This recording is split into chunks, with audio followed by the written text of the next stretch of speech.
ನಮಸ್ಕಾರ ಎಲ್ಲರಿಗೂ. ನಾನು ನಿಮ್ಮ ಪ್ರೀತಿಯ ರಾಯಚೂರು ಹುಡುಗಿ. ತಮಗೆಲ್ಲರಿಗೂ ಅಮ್ಮಮ್ಮ ಅಡುಗೆ ಮನೆ ಯೂಟ್ಯೂಬ್ ಚಾನಲ್ಗೆ ಸ್ವಾಗತ ಸುಸ್ವಾಗತ. ಇವತ್ತಿನ ಸ್ಪೆಷಲ್ ರೆಸಿಪಿ ಏನಪ್ಪ ಅಂದರೆ ಈವ್ನಿಂಗ್ಗೆ ಸಖತ್ ಟೇಸ್ಟಿಯಾಗಿರುವಂತಹ ಹಾಗೂ ಆರೋಗ್ಯಕರವಾದ ಶೇಂಗಾ ಕಾಳಿನಿಂದ ಮಾಡುವಂತಹ ಸ್ನ್ಯಾಕ್ಸ್ನ ಯಾವ ರೀತಿ ಮಾಡೋದು ಅಂತ ನೋಡ್ಕೊಂಡು ಬರೋಣ. ಮೊದಲಿಗೆ ಈ ಸ್ನ್ಯಾಕ್ಸ್ ರೆಸಿಪಿ ಮಾಡಲಿಕ್ಕೆ 1 ಕಪ್ಪಷ್ಟು ಹುರಿದಿರುವಂತಹ ಶೇಂಗಾ ಕಾಳನ್ನು ತಗೋಬೇಕು. ಹಾಗೆ 1 ಕಪ್ಪಷ್ಟು ಉದ್ದಿತವಾಗಿ ಹೆಚ್ಚಿ ಇಟ್ಕೊಂಡಿರುವಂತಹ 2 ಮೀಡಿಯಂ ಸೈಜ್ ಈರುಳ್ಳಿನ ತೊಗೊತಾ ಇದ್ದೀನಿ. ಹಾಗೆ ಇದಕ್ಕೆ ಸಿಂಪಲ್ ಆಗಿ ಬರೀ ಉಪ್ಪು, ಖಾರ, ಅರಿಶಿನ ಮಾತ್ರ ಬಳಸ್ತಾ ಇರೋದು. ಈ 3 ಮಸಾಲ ಪದಾರ್ಥಗಳಿಂದ ಈ ರೆಸಿಪಿ ಸಖತ್ ಟೇಸ್ಟಿಯಾಗಿ ರೆಡಿ ಆಗುತ್ತೆ.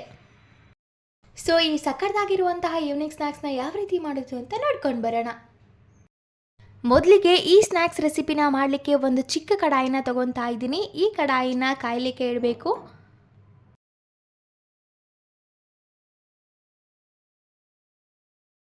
ಕಡಾಯಿ ನೀನು ಕಾದಾಗಿದೆ ಅಂದಮೇಲೆ ಈ ಕಡಾಯಿಗೆ 2 ರಿಂದ 3 ಟೇಬಲ್ ಸ್ಪೂನಷ್ಟು ಎಣ್ಣೆನ ಹಾಕೋಬೇಕಾಗುತ್ತೆ.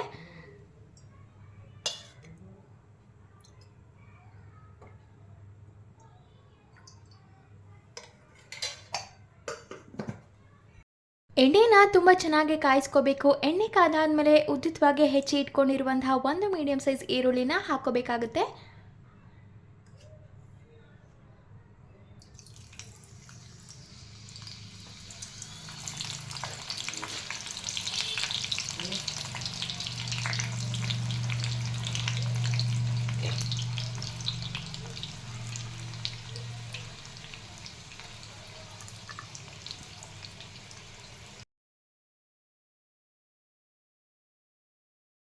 ಈರುಳ್ಳಿ ಇನ್ನೇನೋ ಫ್ರೈ ಆಗ್ತಿದೆ ಅನ್ನುವಾಗಲೇ ರುಚಿಗೆ ತಕ್ಕಷ್ಟು ಉಪ್ಪನ್ನ ಕೂಡ ಹಾಕ್ತಾ ಇದ್ದೀವಿ. ಉಪ್ಪನ್ನು ಇದೇ ಹಂತದಲ್ಲಿ ಹಾಕೋದ್ರಿಂದ ಈರುಳ್ಳಿ ತುಂಬ ಸಾಫ್ಟ್ ಆಗಿ ತುಂಬ ಬೇಗನೆ ಬೇಯುತ್ತೆ.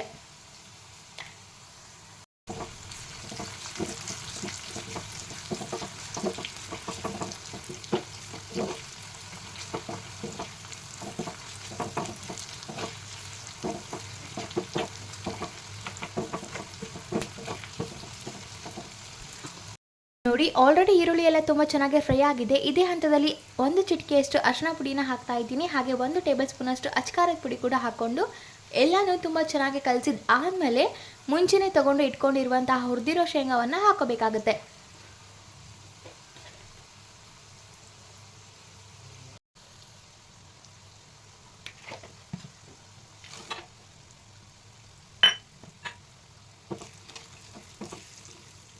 ಶೇಂಗಾವನ್ನು ಹಾಕಿ ಎಲ್ಲನೂ ತುಂಬ ಚೆನ್ನಾಗಿ ಕಲಿಸ್ಕೊಂಡು ಆದಮೇಲೆ ಸಖತ್ ಟೇಸ್ಟಿಯಾಗಿರುವಂತಹ ಈವ್ನಿಂಗ್ ಸ್ನ್ಯಾಕ್ಸ್ ತಿನ್ನಲಿಕ್ಕೆ ರೆಡಿಯಾಗಿರುತ್ತೆ.